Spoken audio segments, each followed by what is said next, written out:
있는 것 같은데 실상은 영적으로 죽은 교회. 사실 이런 죽은 교회들이 꽤 많이 있겠죠. 오늘 말씀을 전하기 전에 우리 일어나셔서 5사람씩 뜨겁게 한번 악수하시고 인사하는 시간을 갖도록 하겠습니다.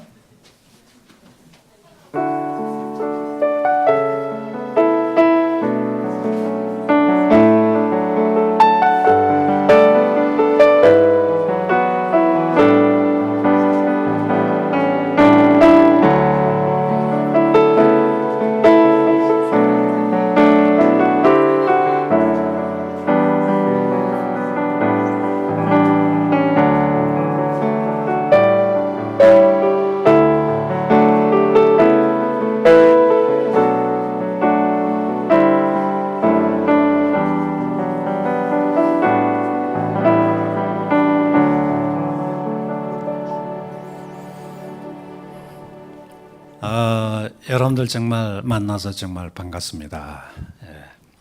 오늘 이 계시록 3장 1절부터 6절에 있는 말씀을 가지고 살았다 하나 죽은 교회라는 제목을 가지고 참 제목이 좀 무겁죠. 우리 교회가 그런 교회가 안 됐으면 좀 좋겠습니다. 자, 오늘은 5번째 소아시아 교회 4대 교회에 주신 우리 주님의 계시의 말씀을 통해서 우리가 어떤 성도, 어떤 교회가 되어야 될지 한번 저희들이 생각을 해보고자 합니다. 4대는 어떤 도시인가 한번 생각해 볼 때 두아디아 남쪽 30마일 떨어진 도시죠. 군사도로 상에 있는 곳이기 때문에 예전부터 이 도로를 거쳐서 아주 빈번한 상업 거래가 있었기 때문에 4대는 굉장히 부유하고 번창하고 활기찬 도시였다. 그리고 이 유명한 이 도시에 아데미 여신전이 세워진 곳이기도 하죠. 지금도 그 터가 남아 있습니다. 여러분들 보시면 두아디아 교회, 4대, 빌라델비아, 라우디게아, 에베소, 스무나가, 버가모가 다 이렇게 주변에 붙어 있어요. 지금 가보면 무너진 성터가 이렇게 되어 있죠. 아마 그 큰 기둥들은 아마 후대에 아마 세워졌을 거예요. 그런데 이 4대 교회 우리 예수님이 특별한 모습으로 나타나십니다.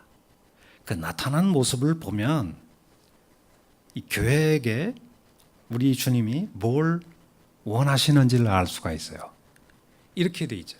하나님의 7 영과 7 별을 가지신 이가 이르시되 이렇게 나와 있죠. 계시록은 상당히 상징적인 표현들이 많아가지고요. 그걸 잘 해석을 해야 돼요. 사실 온갖 우리 한국의 이단들이 다 어디에서 나오는 줄 아세요? 이 계시록을 잘못 풀어서 나와요.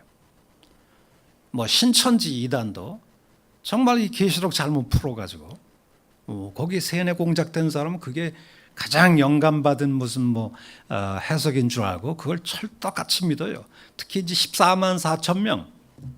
14만 4천 명을 문자적으로 풀다 보니까 이 사람들이 이런 얘기를 해요. 14만 4천 명이 구원받을 완전수인데 지금 14만 3천 명까지 채워졌다는 거예요.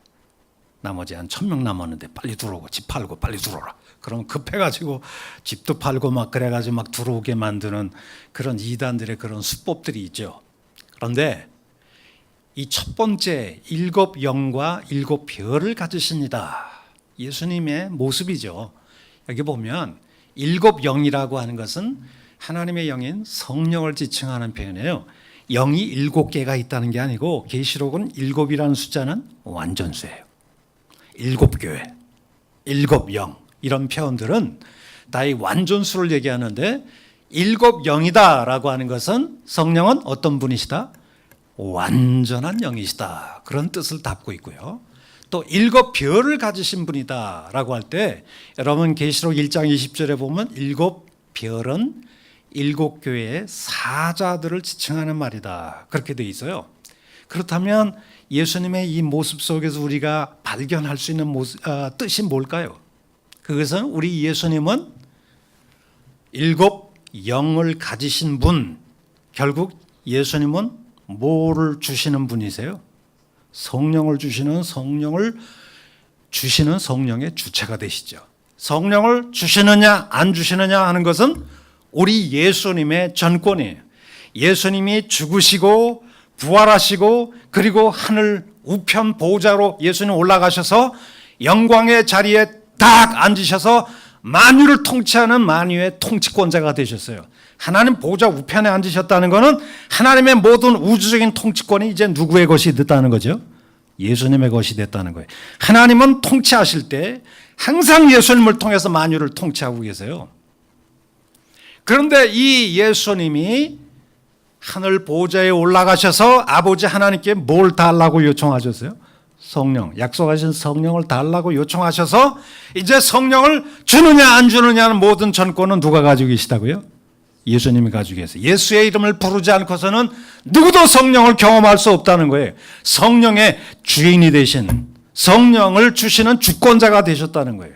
그런데 그분이 7별을 가지고 있다는 건 뭐예요? 성령을 통해서 이 지구상에 있는 모든 교회, 이 뉴 제너레이션 교회도 예수님이 지배하고 통치하실 때는 뭘 통해서 통치하신다고요? 성령을 통해서. 항상 성령은 그런 의미에서 예수 그리스도의 영이다, 그렇게 얘기를 합니다. 우리가 성령 충만하면 누구의 임재로 충만해지죠? 예수님의 임재로 충만해지고, 성령이 우리 가슴에 가득 차면 누구를 사랑하게 돼요? 예수님을 사랑하게 되고. 철저하게 성령은 예수 그리스도 중심의 영이기 때문에 항상 우리 예수님은 성령을 가지시고 이 세상에 존재하는 모든 교회, 심지어 우리 뉴 제너레이션 교회도 우리 예수님이 성령을 통해서 통치하고 다스리고 관할하고 계세요. 이런 모습으로 지금 사대교회에 나타나셨다는 거예요. 이게 무슨 뜻일까요? 이런 모습으로 나타나셨다는 것은 사대교회가 뭘 쫓아가고 있지 않다고요? 성령이 결여된 교회, 성령의 음성을 듣지 않는 교회, 성령을 멀리하다 보니까 주님의 통치가 없는 교회죠. 주인이 되신 우리 예수님이 사라진 교회다, 이렇게 말할 수도 있을 것 같습니다. 그런데 이런 교회에 예수님이 딱 나타나셔서 책망을 하세요. 예수님이 각 교회마다 좋은 점들이 있으면 항상 먼저 칭찬하세요. 그런데 이 교회는 예수님의 책망서부터 듣게 되는데요, 이렇게 얘기를 합니다. 다 같이 한번 읽어볼까요? 시작.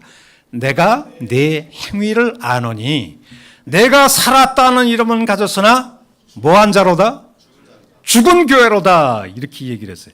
우리 한국 교회도 지금 겉으로만 막히는 엄청난 돈을 들여서 교회 건축하고 막 그러지만 실제로는 죽은 교회들이 많다는 거예요. 죽은 교회. 여러분, 제가 공부했던 영국 같은 데 가보세요.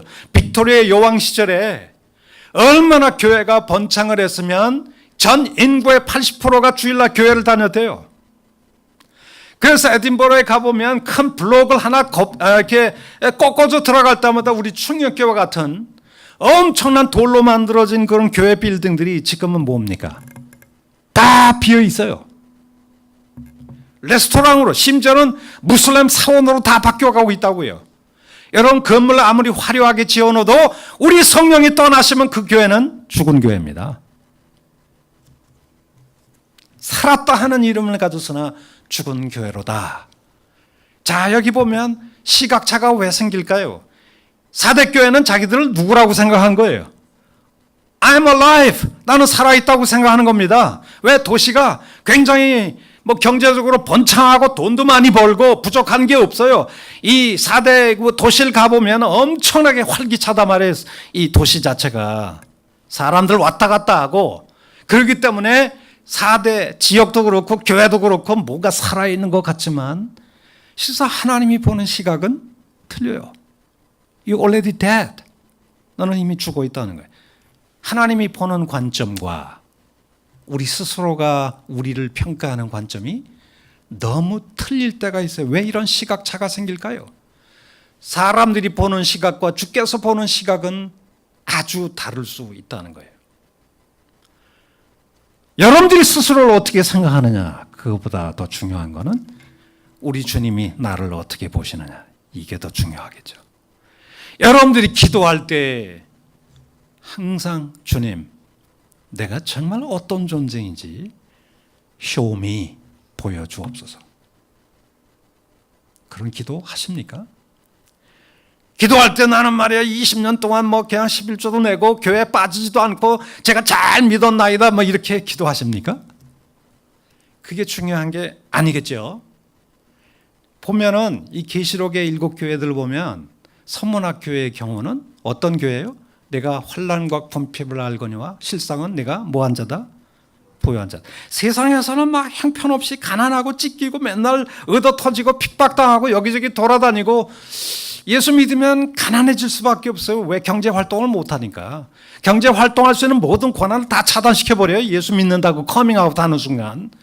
그런데 세상 사람 저 사람 완전히 버림받은 사람이야. 그런데 우리 주님은 너 진짜 부자야. 우리 주님이 그렇게 평가하신단 말이에요. 세상의 가치관하고 틀려요. 또 4대 교회의 경우는 뭐라고 얘기하십니까? 내가 살아있다 하는 이름을 가졌으나 실상은 죽은 교회다. 그리고 라오디게아 교회는 뭐라고 얘기하십니까? 라오디게아 교회는 내가 말하기를 나는 부자야. 부유하고 부족한 게 없어. 내가 얼마나 내가 부자인데. 그런데 너 그거 알아? 너 곤고한 것, 가련한 것, 가난한 것, 심지어 눈이 멀어 있어 지금. 벌거벗었어. 수치스러워. 너 그거 알아? 우리 주님이 그렇게 얘기를 하신단 말이에요. 왜 이런 시각차가 생길까요? 죄는 사람의 인식과 판단 기능을 왜곡시키고 마비시키는 그 경향이 굉장히 강해요. 여러분, 우리 속에 죄가 거할 때, 죄에 빠져 있을 때 먼저 뭘 마비시키는 줄 아세요? 자기 판단 능력을 다 마비시켜버리고 왜곡시켜버려요. 자기는 굉장히 겸손한 사람이야. 그런데 남들이 보면 굉장히 교만한 사람이죠. 자기를 스스로 평가하기가 굉장히 어렵다는 얘기예요. 여러분들은 여러분들 자신을 잘 안다고 생각하십니까? 이 세상에서 내가 내 자신을 제일 잘 알지. 천만의 말씀이요. 나 자신 이 평가하고 제대로 판단하는 게 무진장 어려워요. 때문에 죄에 빠진 사람은 자신을 올바로 판단하는 능력이 없습니다. 자신이 어떤 존재인지 올바로 아는 것은 누가 주시는 선물이에요? 성령이 주시는 선물이란 말이에요. 성령이 나를 스스로 보여주실 때야 내가 얼마나 교만한 사람인지, 내가 얼마나 이기적이고 중심적인 사람인지 그때가 서서히 들여다보기 시작해요. 따라서 내 자신이 누구인지를 올바로 아는 것은 따라서 합시다. 성령께서 주시는 은혜의 선물이다. 정말 자기 자신을 아는 것. 여러분 목회자도 남들에게 늘 설교하기 때문에 저 목사님은 설교 늘 하는 사람이니까 저렇게 살겠지. 천만의 말씀이에요. 설교는 늘 하기 때문에 하는 수가 많아요. 그런데 설교자도 굉장히 이기적이고 너무나 사람들에게 은혜를 끼치기 때문에 내가 감춰져 있을 뿐이지 때때로 나도 굉장히 이기적인 사람의 모습이 툭툭 나올 때가 있어요. 제가 원래 성격이 좀 다혈질입니다. 안 그렇게 보이시죠? 제가 다혈질적인 모습이 툭 나올 때가 있어요. 그게 언제냐면 자동차 타고 가다가 뭐 더블 파킹을 나 바빠 죽겠는데 말이야 교회 앞에다가 더블 파킹을 했다든가 제가 제 죄를 고백하죠. 우리 202호에 지금 세입자가 하나 계신데요. 우리 파킹장 앞에다가 난 나가야 되는데 딱 그렇게 세워놨더라고요. 가끔 우리 카페에 이렇게 바로 입구에다가 이렇게 세워놓는 분들이 있어요. 나는 그 202호 우리 세입자인 줄 모르고 거기 전화번호가 있어요. 여기다 세우면 어떻게 해요? 그러면서 제가 한번 꽥 소리 질렀거든요. 당장 나와서 치우세요. 그렇게 얘기를 했는데 나오는 거 보니까 202호에서 나오더라고 그 사람이. 그래서 속으로 나오면서 너도 목사야? 그러는 것 같아서 너무나 창피했어요. 그래가지고 며칠 동안 후에게 기도했습니다. 하나님, 제가 그까지 참질 못하고 제가 그랬나이다. 그러면서 언젠가 용서를 빌어야지. 그렇게 해가지고 언제 한번 나오더라고요. 나오는데 그 202호 세입자한테 202호 우리 당신인 줄 모르고 내가 이렇게 짜증을 냈는데 정말 죄송합니다. 그러고서 제가 한번 사죄를 한 적이 있어요. 제 동생이 언제 한번 집사람하고 동생 집에 추석인가 언제 한번 갔는데 그런 얘기를 하더라고요. 자기 교회 그 주차장에서 가장 많이 트러블이 많이 생기거든요. 근데 주차장에 문제를 그냥 일으켜가지고 이렇게 뭐 빼지도 못하고 나가지도 못하게 이렇게 만들었답니다. 그래가지고 우리 동생이 그냥 우리 동생도 저하고 성격이 우리 아버님이 대대로 이렇게 다혈질적인 그 성격이 있어요. 목사기 때문에 많이 참는 것 뿐이지 감춰져 있을 뿐이지 가끔도 또 나와요 그게. 근데 내 동생도 막 버럭 화를 냈나 봐요. 그런데 그 사람이 하도 화가 나서 가는 곳을 끝까지 쫓아갔대요. 왜 그렇게 운전하냐고 이렇게 했는데 그 사람이 도망다니다가 슬슬 도망다니다가 가는데 자기 아파트로 들어오더라는 거야. 그러니까 자기 아파트의 바로 위층에 사는 사람이야. 그래가지고 얼마나 부끄러운지 자기가 참 회개했다 그런 얘기를 좀 하더라고요. 자, 사람은 성령의 도움이 없이는 사람은 자기의 죄를 죄로 인식조차 잘 못합니다. 이 죄의 근본적인 특징이 그래요. 자, 그런데 이런 그 사대교회 예수님이 첫 번째 책망을 하시는데요. 너는 실제로 죽은 자다. 내가 내 행위를 아노니 내가 살았다는 이름을 가졌으나 죽은 자로다. 그런 말씀을 예수님이 책망하셨는데 여러분 교회의 생명은 성령에 있어요. 우리 교회는 성령을 사모하는 교회가 됐으면 좋겠어요. 성령이 떠난 교회는 죽은 교회입니다. 그런데 교회의 생명은 성령에 있는데 사대교회는 활기찬 도시 분위기를 닮아 겉보기에 살아있는 것처럼 보였지만 사실은 성령을 떠난 교회였기 때문에 영적으로 죽어가는 교회였다. 사대교회 성도들이 성령을 쫓아 살기보다 세상의 부패한 가치관, 욕심 이런 것들을 따라 정욕과 탐심을 따라 살아갔기 때문에 실상은 영적으로 죽은 교회다 이렇게 얘기를 하고 있다는 거죠. 그런데 바울은 무엇이라고 증언하는지 한번 들여다봤으면 좋겠어요. 갈라디아 5장 16절에 보면 이런 말씀을 하고 계시죠. 너희는 뭘 쫓아 행하라? 성령을 쫓아 행하라. 육체의 일은 분명하니 음행을 행한다든가 더럽고 지저분한 일을 한다든가 요즘에 무슨 법무부 차관 했던 사람이 별장에 가서 지저분한 일을 했다고 그래요. 얼마나 난잡한 행위를 했는지 우리 박지원 의원과 박경선 요즘에 장관 후보로 좀 올라와서 좀 곤욕을 치르고 있는데 서로 봤는데 반말했더니 하도 민망해서 못 봤다고 그렇게 얘기를 하더라고요.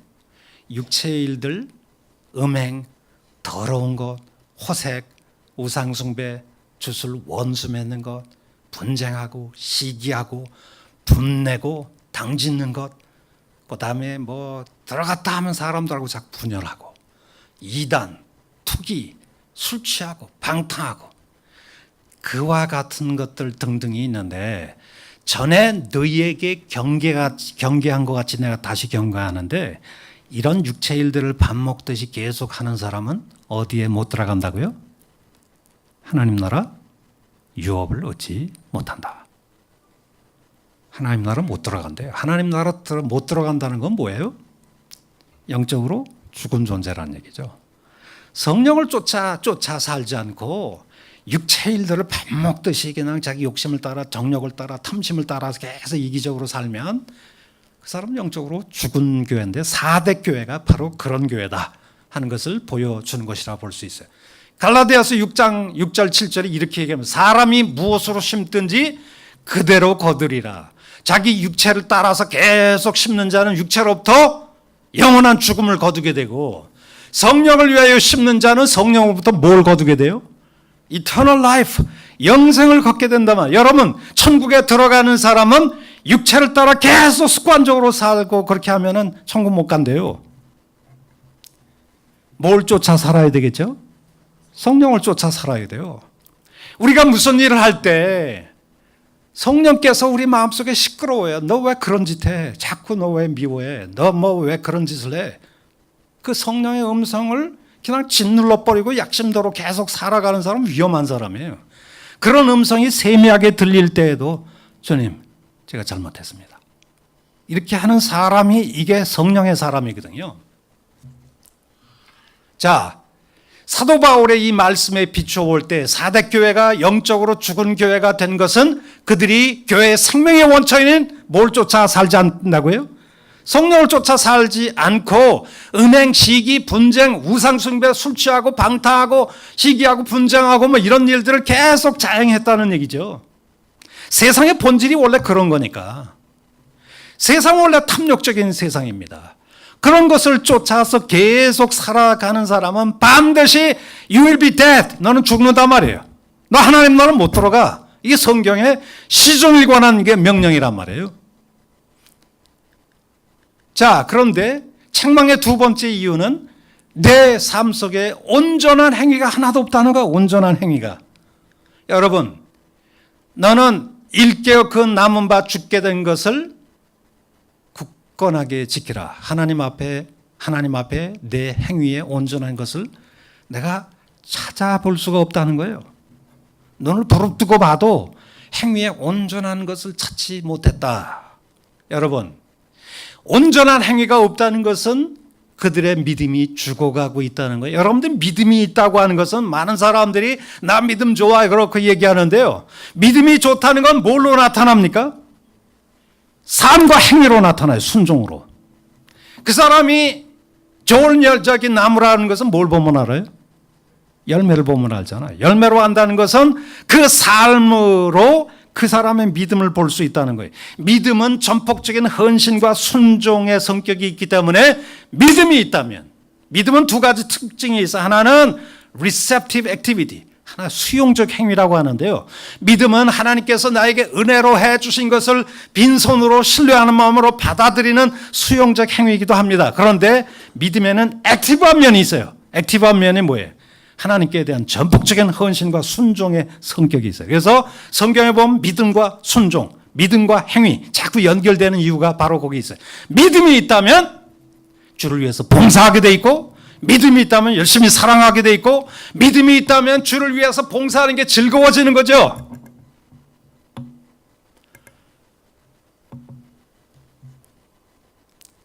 그 남은 바 죽게 된 것이라는 말은 그들의 신앙이 완전히 좀 죽은 상태는 아니라는 거예요. 남은 바 죽게 된 것.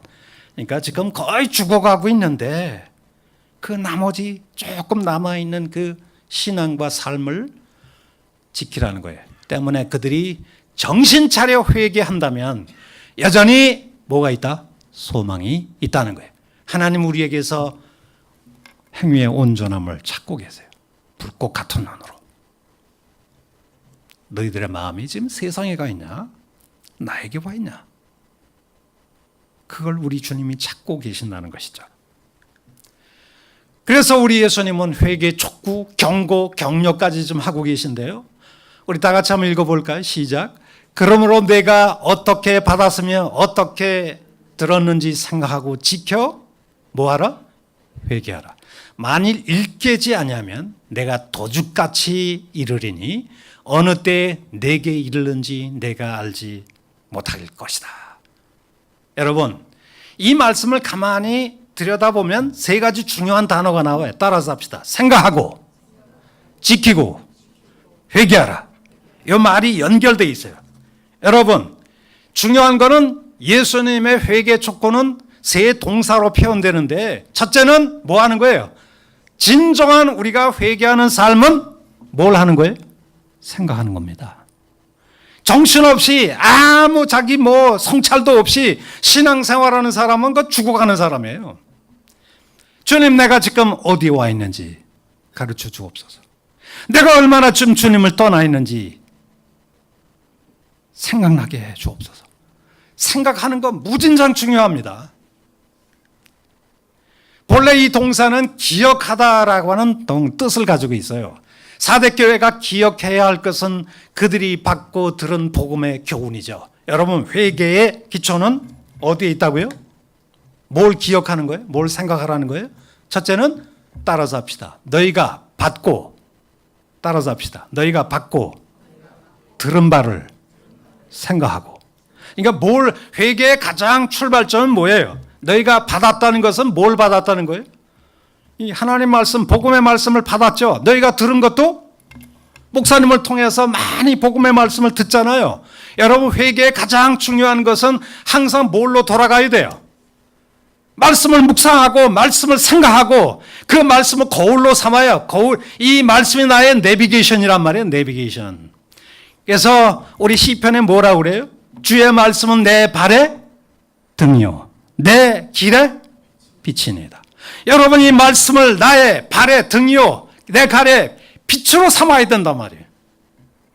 이 말씀의 기초에서 늘 기억해라, 생각해라. 우리 주님이 그렇게 말씀하는 거 아닙니까? 따라서 우리가 하나님 말씀을 가까이 대해야 돼요.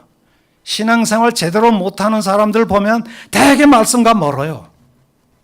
말씀을 한번 묵상해 본 적도 없어요. 여러분, 말씀을 가지고 항상 묵상을 한 것을 우리가 제자 훈련을 하고 있잖아요. 서로 나누고 그 말씀을 가지고 내 일주일 동안 어떻게 살았는지 돌이켜보면, 생각해보면, 기억해보면 내가 이 말씀을 따라서 올바로 살았는지 안 살았는지 금방 나타나거든요. 우리는 이 참된 회개는 자신이 받고 들은 이 말씀을 기억하고 그 말씀의 기초에서 자신을 반추하는 데서 출발합니다.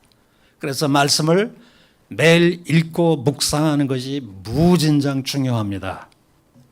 여러분, 요즘에 성경 읽으십니까?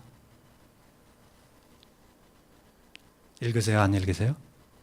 죄송합니다. 박재규 집사님. 성경을 읽으세요? 예. 요즘에 참 좋아요. 핸드폰에 성경 그 프로그램이 있어요. 읽기 어려우면 뭐예요? 차 타고 가다가도 내가 창세기 읽겠다 그러면 창세기 1장 딱 누르면 음성으로 막 나옵니다. 얼마나 좋은지 몰라요. 게을러서 못하는 거예요, 사실은. 그래서 말씀을 늘 읽고 이렇게 묵상하고 그냥 다독이 했다는 게 중요한 게 아니라 그 말씀을 가지고 늘 성찰하고 묵상하는 게 굉장히 중요하죠. 두 번째, 둘째는 지키는 것입니다. 지킨다는 것은 복음의 말씀을 뭐 하는 거예요? 순종하는 것을 의미합니다. 참된 회개는 자신이 받고 들은 말씀을 기억하고 순종할 때 이루어지는데 순종이 나타나지 않은 회개는 존재하지 않는다는 것이죠. 그냥 말씀만 읽고서 잊어버리는 것은 아무 소용이 없어요. 말씀을 기억해내고 성찰하고 반추하고 그래서 그 말씀을 따라서 매일 묵상하면서 주님, 이번에도 이걸 제가 순종을 못했네요. 이것을 우리가 생각을 해야 되겠죠. 세 번째는 회개하는 것입니다. 회개라고 하는 것은 잘못된 것에서 돌이켜 하나님께 돌아서는 것을 뜻합니다. 리턴한다는 거죠. 잘못된 과거를 청산하고 하나님께 돌아와 그가 원하는 새로운 삶을 살기 시작하는 것. 이게 우리가 예수를 믿은 다음에 하루아침에 그냥 천사같이 변하지 않아요. 저도 실수하는데요. 계속 반추하고 지키고 회개하고 생각하고 이런 과정을 통해서 우리가 회개가 완성이 된다, 이렇게 말할 수가 있을 것 같아요. 예수님이 뭐라고 경고하십니까? 만일 일깨우지 않으면 내가 뭐처럼 임할 것이다고요? 도둑같이 임할 것이다. 내가 언제 임할는지 너 알지 못할 거야. 여러분, 이 말씀이 재림 때를 지칭하는 말씀 같아요. 현재 언제든지 내 삶의 상황 속에서 도둑같이 임한다는 거예요. 오늘 이 말씀을 보면 이 도둑같이 임한다는 것은 바울 서신에는 늘 재림과 연관해서 얘기를 해요. 근데 오늘 계시록은 흥미롭게도 너희들 일깨우고 회개하지 않으면 도둑같이 지금 당장 갈 수 있어, 이런 뜻이죠. 우리 주님이 임하실 때는 심판자로 가신다는 얘기예요. 우리 예수님은 노새와 같은 발을 갖고 있잖아요. 불꽃 같은 눈을 가지고 있고 또 입에서는 예리한 검을 가지고 나오는데요. 그 말씀으로, 그 심판의 능력으로 회개하지 않는 사람을 하나님께서 징계하시겠다. 언제든지 뜻하지 않은 방식으로 갑자기 심판자로서 임할 수 있다라고 하는 그런 뜻을 담고 있습니다. 그런데 예수님의 격려는 뭘까요? 그러나 사대교회에 뭘 더럽히지 않은 자가 있다고요? 옷을 더럽히지 않은 몇 명이 있대요. 몇 명이 있다는 건 뭐예요? 나머지는 다 죽은 교회라는 거예요. 다 성도들이. 세상에 푹 빠져가지고 도대체 어디가 잘못됐는지도 모르고 그냥 살아가는데 그 중에서도 항상 소수의 몇 명이 있다는 거예요. 이런 사람을 우리 예수님이 자기 옷을 더럽히지 아니한 몇 명이 있는데 흰 옷을 입고 나와 함께 다니리니 그들은 합당한 자인고라. 여러분, 사대교회가 영적으로 죽어가는 교회임에도 불구하고 믿음을 지키는 소수의 사람들, 어느 교회나 그런 사람들이 좀 있겠죠. 이 소수가 있어서는 안 되겠죠. 우리 교회도 좀 깨어있는 그런 사람들이 점점 많아져서 다수를 이루었으면 좋겠어요. 그런 교회는 반드시 성공하겠죠. 그런데 점점 다른 사람들은 다 죽어가는데 그저 몇 명만이 살아있다. 이건 참 불행한 교회가 아닐 수가 없어요. 그런데 이 본문에서 옷을 더럽힌다는 말과 흰 옷을 입고 다닌다는 말의 뜻이 뭘까요? 한번 생각을 해봅시다. 더럽혀진 옷을 입지 않은 사람들이 있다. 이게 무슨 뜻일까요? 더럽혀진 옷을 입는다는 말은 이교도 생활, 세상 사람, 불신자들의 삶에 동화되어 그리스도와 맺은 순수한 신뢰관계를 훼손하거나 더럽히는 그런 사람들은 영적으로 다 무슨 옷을 입은 거예요? 아주 지저분한 옷을 입고 다닌단 말이에요. 같은 크리스찬이라고 하면서도 세상에 푹 빠져가지고 세상의 탐욕과 세상의 이기심과 이런 정욕을 쫓아다니는 것은 다 지저분한 옷을 입고 있는 사람들이에요. 우리 주님과의 신뢰관계를 전부 다 훼손하고 더럽힌 사람들이거든요. 근데 그렇지 않은 사람이 몇 명이 있다는 얘기죠. 자, 그리고 두 번째, 흰옷을 입는다는 말은 무슨 뜻일까요? 흰옷을 입는다는 것은 계시록에서 두 가지 뜻이 있어요. 잘 여러분들이 보시기 바랍니다. 첫 번째 의미, 이게 굉장히 중요합니다. 우리 다 같이 한번 읽어봅시다. 시작.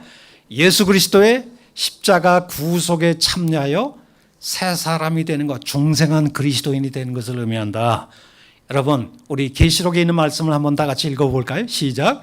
이 흰옷을 입은 자들이 누구며 또 어디서 왔느냐? 그가 나에게 이르되 이는 큰 환난에서 나오는 자들인데, 자, 분홍색 글씨 다 같이 크게 한번 읽어봅시다. 시작. 어린 양의 피에 그 옷을 씻어 휘게 하였느니라. 어린 양의 피에 그 옷을 씻었다는 것은 예수님의 십자가의 보혈로 중생을 했다는 거예요. 중생을. 그래서 새 피조물, 새 사람이 됐다는 거예요. 이런 건 영적으로 다 무슨 옷을 입은 거예요? 흰 옷을 입은 존재가 됐다는 거예요. 여러분 예수를 믿고 구원받으셨습니까? 미국에 라이언 화이트라고 하는 친구가 있는데요. 어린 나이에 혈루병에 걸렸어요. 굉장히 불치병이었던 것 같아요. 어린 나이에 혈루병에 걸렸는데 이 친구가 이제 수술을 받기 위해서 수술을 받는데 이게 미국에도 그런 실수가 있는 모양이에요. 실제 있었던 사건인데 이게 피 수요를 잘못해서 에이즈가 있는 피를 갖다가 수요를 받은 거예요. 그래가지고 어른들의 실수로 그냥 에이즈 환자가 된 거예요. 처음에는 몰랐는데 시간이 돼서 이제 잠복 기간이 지나가면 면역력 떨어지고 조그만 감기가 걸려도 심각하게 아프고 시름시름 앓고 그러다가 이제 죽어가는 면역 결핍증. 그때만 해도 이걸 치료할 수 있는 약이 없었을 때예요.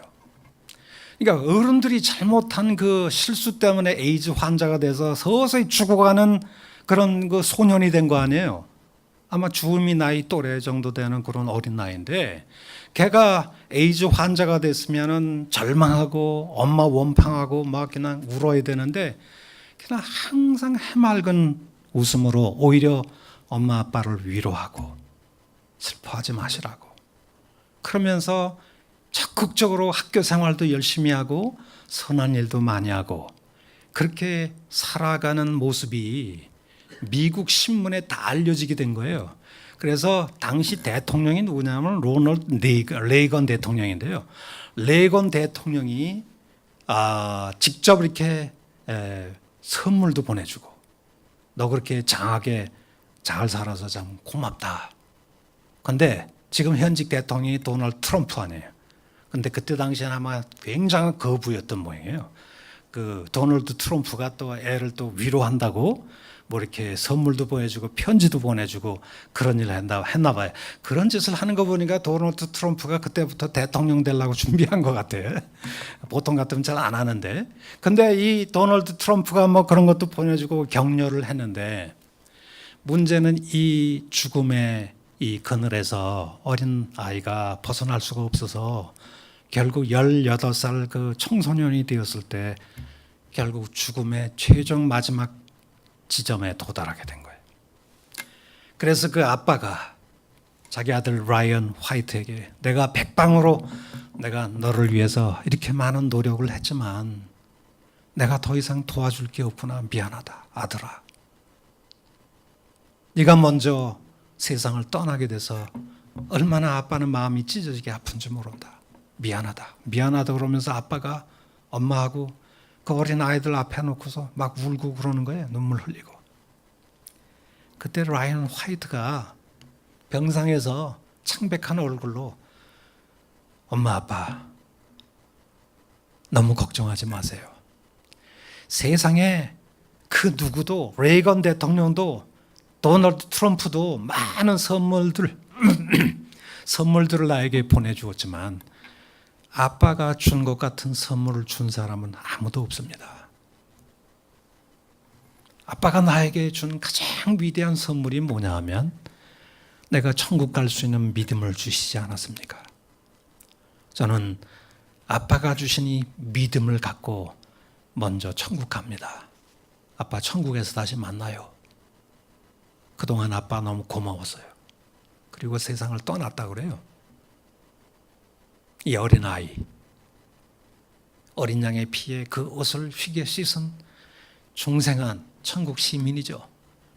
이게 없으면, 흰 옷을 입지 않으면 천국에 들어가서 주님과 함께 다닐 수 있을까요? 없을까요? 없어요. 근데 흰 옷의 두 번째 의미가 있어요. 둘째 의미는 뭐냐 하면 예수의 십자가 구속을 받은 결과로 새 피조물이 되어서 나타난 뭐예요? 성도들의 옳은 행실, 삶의 변화를 지칭한다는 얘기죠. 우리 다 같이 한번 읽어볼까요? 시작. 우리가 즐거워하고 크게 기뻐하며 그에게 영광을 돌리세요. 어린 양의 혼인 기약이 이르렀고 그의 아내가 자신을 준비하였으므로 그에게 빛나고 깨끗한 세마포옷을 입도록 허락하셨으니 이 휘고 깨끗한 세마포옷은 곧 누구다? 성도들의 옳은 행실이란 말이에요. 여러분, 어린 양의 혼인잔치가 장차 우리에게 있을 겁니다. 천국에 들어가는 천국 잔치가 있는데 천국에 이 혼인잔치에 들어갈 두 가지 자격 조건이 뭐예요? 먼저 예수 그리스도의 십자가의 보혈로 내가 중생을 받고 구원받고 내가 거듭난 자가 되어야 돼요. 그렇지 않으면 이거는 은혜로 얻어지는 거예요. 은혜로. 이런 변화받은 중생한 경험이 없으면 절대 천국에 혼인잔치에 못 들어갑니다. 그런데 그것만 있는 게 아니고 그렇게 내가 값없이 은혜로 예수님의 보혈의 피를 의지해서 새 사람, 새 피조물, 중생한 그리스도인이 된 다음에 그 구원받은 실제가 뭘로 나타나요? 서서히 점진적으로 뭘로 나타나요? 삶의 거룩한 변화. 전에 잘못했던 사람이 그걸 청산하고 이제 조금씩 선을 행하기 시작하고 주일날 예배 나오기 좋아하고 찬양 부르기 좋아하고 주를 위해서 헌신하기 좋아하고 이런 삶의 변화로 나타나기 시작하는 거죠. 그런데 마지막 우리 어린 양의 혼인잔치에 들어가는 사람들 보니까 다 신부가 빛나고 깨끗한 세마포 옷을 입고 다 들어가는데 그 혼인잔치에 들어가는 자격 조건이 뭘까요? 예수를 믿고 뭐가 나타나야 된다는 거예요? 삶의 거룩한 삶의 변화가 있어야 된다는 거예요. 예수 믿기 전에 거짓말하던 사람이 계속 거짓말하고 이거는 변화된 사건이 아니죠. 예수 믿기 전에 뭐 온갖 것 그냥 탐욕을 쫓아서 살던 것이 이제는 그것을 회개하고 이제 적극적으로 주를 사랑하고 이웃을 사랑하는 쪽으로 살아간다면 이것은 삶의 거룩한 변화가 나타나기 시작한다는 것이죠. 바로 이렇게 살아가는 사람을 이기는 자라고 얘기하면서 예수님이 이런 약속을 하고 계세요. 다 같이 읽어봅시다. 이기는 자는 이와 같이 뭘 입고 다닐 것이라고요? 흰 옷을 입을 것이요 내가 그 이름을 생명책에서 결코 지우지 아니하고 그 이름을 내 아버지 앞과 천사들 앞에서 내가 너의 이름을 시인할 거야. 이런 말씀을 하고 계신데요. 이 말에 예수님은 승리자에게 세 가지를 약속하고 계시죠. 뭐라고 약속하나요? 첫 번째 약속은 뭘까요? 흰 옷을 입고 나와 함께 뭐 할 것이다? 다닐 것이다. 계시록에서 흰 옷을 입는다는 것은 의, 승리, 하나님의 영광을 덧입는 것을 나타냅니다. 천국에 들어가는 사람들 14만 4천 명이 다 흰 옷을 입고 들어가거든요. 그런데 옛날 이장님씨 다미 선교에서는 말이죠.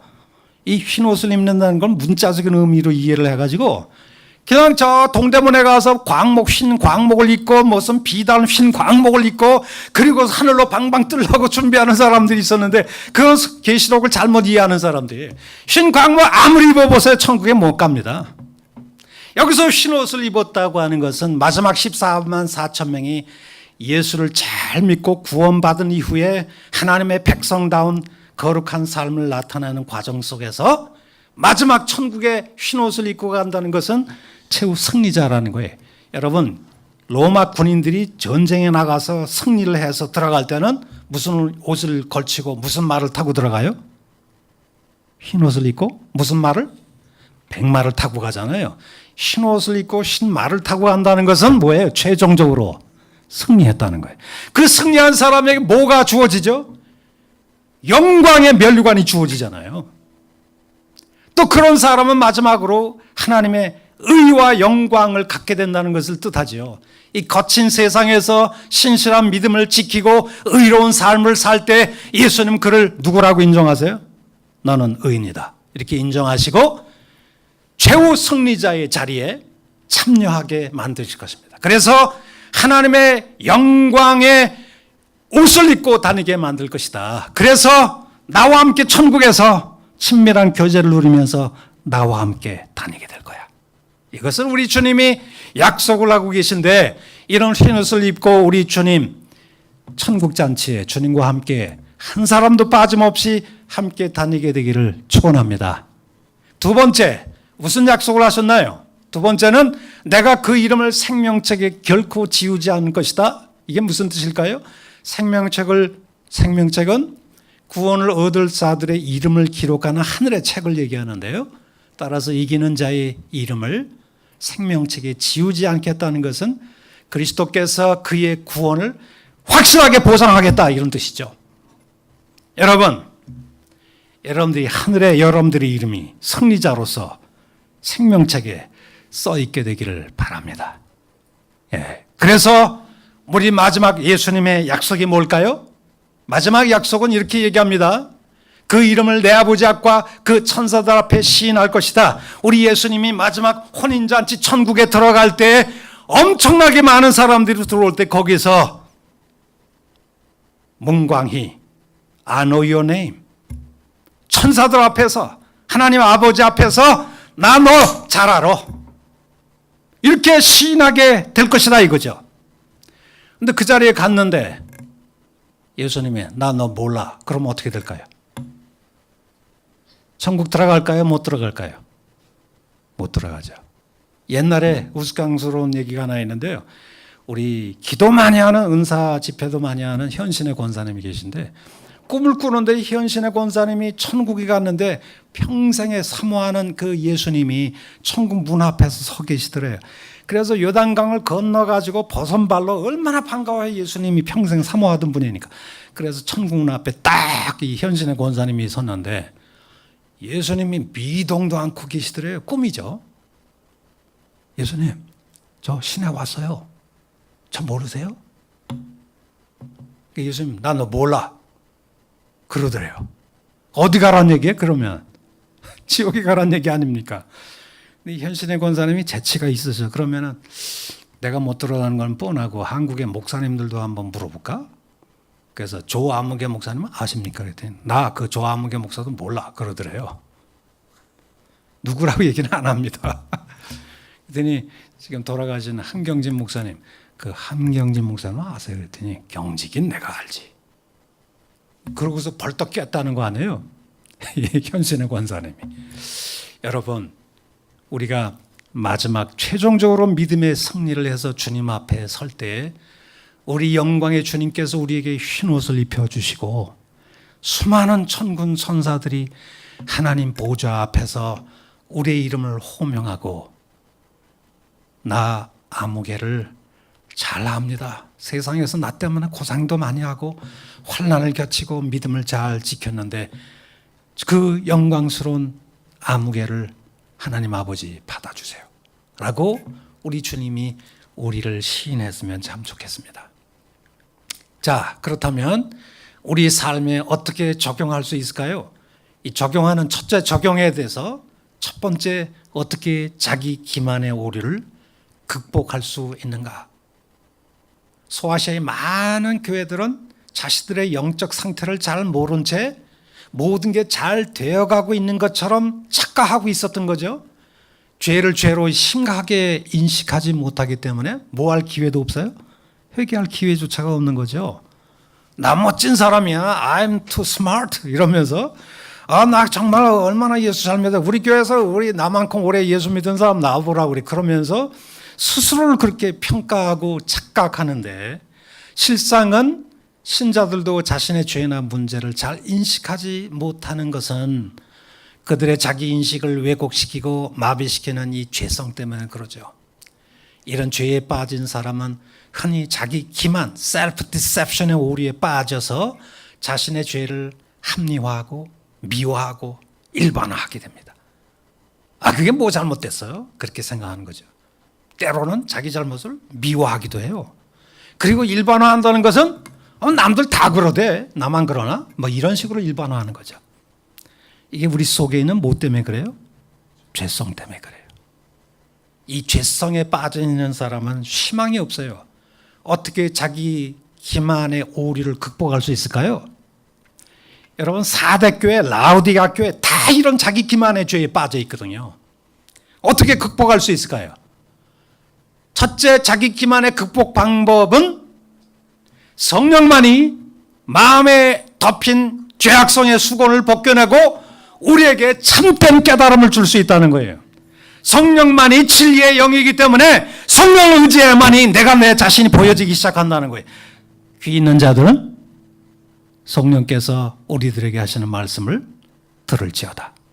여러분, 매일같이 우리는 누구의 음성을 듣는 훈련이 되어 있어야 돼요? 성령의 음성을 들어야 돼요. 정력의 소리가 방방방방 들리면 성령의 음성이 잘 안 들릴 수가 있어요. 그래서 우리는 정말 예수님이 7 영을 쥐고 계신 분 아닙니까? 그리고 그 성령을 통해서 우리를 다스리는 분이신데 정말 이 성령을 통해서 우리가 하나님의 말씀을 듣는 훈련을 늘 하는 게 중요하다. 두 번째는 뭘까요? 두 번째, 자기 기만의 극복 두 번째 방법은 한번 다 같이 읽어봅시다. 시작. 말씀으로 나를 해석하고 기도로 길을 묻는 때만 거짓된 자기 이해가 극복이 된다. 오늘 이 말씀을 가만히 들여다보세요. 예수께서 영적으로 죽어가는 4대 교회 성도들에게 사도들에게 처음 받고 들은 복음의 말씀을 뭐 하라고 그래요? 기억하고 그 말씀에 비추어 무엇이 잘못되었는지 그 말씀을 나의 발의 등으로 삼고 내 발의 빛으로 삼아서 나의 인생의 내비게이션으로 삼아서 말씀 앞에 늘 자기를 뭐 해야 돼요? 비추어서 읽어야 돼요. 내가 성경을 읽을 때도 있지만 말씀이 나를 거꾸로 해석해야 된단 말이에요. 나의 거짓을 드러내고 나의 교만을 드러내고 말씀 앞에 섰을 때 내가 죄인이라고 하는 것을 말씀이 나를 해석해 주는 것이 있어야 우리가 살 소망이 있다는 것입니다. 무엇이 잘못됐는지 너희가 어디서 들었고 어디서 떨어졌는지 기억해. 말씀 앞에서 그래야 회개할 기회가 있어. 주의 말씀은 내 발의 등이요 내 길의 빛이다 말이에요. 여러분, 자기 기만을 극복하기 위해서는 두 번째 방안이 뭐예요? 항상 뭐 앞에 서야 된다고요? 말씀 앞에 서야 돼요. 말씀으로 나를 읽어야 돼요. 야, 내가 이런 놈이었구나. 내가 이런 사람이었네. 이걸 자꾸 우리가 스스로 성찰을 해야, 그래야 내가 보여지기 시작한다는 거예요. 그러므로 내가 어떻게 받았으며 어떻게 들었는지 생각하고 지켜 회개하라. 둘째 적용의 말씀은 어린 양의 혼인잔치에 참여하려면 따라잡시다. 어떤 자격 조건을 갖춰야 될까? 무슨 옷을 입어야 돼요? 어린 양이 혼인잔치에 들어가려면 흰옷을 입어야 돼요. 근데 흰옷은 제가 두 가지 의미가 있다고 그랬죠? 어떻게 우리는 재림의 날을 준비해야 될까요? 첫째 자격은 어린 양의 피에 그 옷을 씻어 휘게 된 자, 예수를 믿고 구원받고 중생해야 된다는 거예요. 이거는 뭐 선한 일과는 관계없어요. 주님의 은혜로 그냥 믿기만 하면 우리 주님이 우리를 변하여 새 사람 되게 할 줄로 믿습니다. 예? 영접하는 자, 곧 그의 이름을 믿는 자는 영생을 주시리라. 이렇게 말씀하셨잖아요. 자, 그리고 두 번째 자격은 뭘까요? 십자가의 구속을 경험한 결과로 새 사람이 되어 뭘 나타내는 거예요? 거룩한 삶의 변화. 점진적이지만 조금씩 올해보다 내년이, 내년보다 글피가, 여러분들의 삶에 어떤 삶의 변화가 있습니까? 얼마 동안 예수를 오래 믿으셨나요? 얼마 동안 오래 믿었다는 게 중요한 게 아니라 그 믿는 과정 속에서 삶의 변화가 있었느냐. 굉장히 중요하겠죠. 천국에 들어갈 때는 이런 삶의 거룩한 옷이라고 하는 빛나고 깨끗한 세마포 옷이 우리의 천국 혼인잔치에 들어가는 자격 조건으로, 쉽게 말하면 예수님이 내가 너 값없이 구원시켜서 천국 백성 삼아 주셨는데 너 천국에 들어오려면 나를 얼마나 많이 닮았냐? 나를 얼마나 본받아서 너 그렇게 살았냐? 이걸 물어보신다는 거예요. 이것은 구원의 열매로 나타나는 것이죠. 여러분들이 이 사실을 깨닫고 값없이 구원을 얻은 하나님의 자녀가 된 사람은 반드시 거룩한 삶의 변화를 겪게 되어 있습니다. 천국은 이런 삶의 변화를 나타내는 자들이 들어가는 나라입니다. 우리 다 같이 이 말씀에 기초해서 합심 기도를 했으면 좋겠습니다.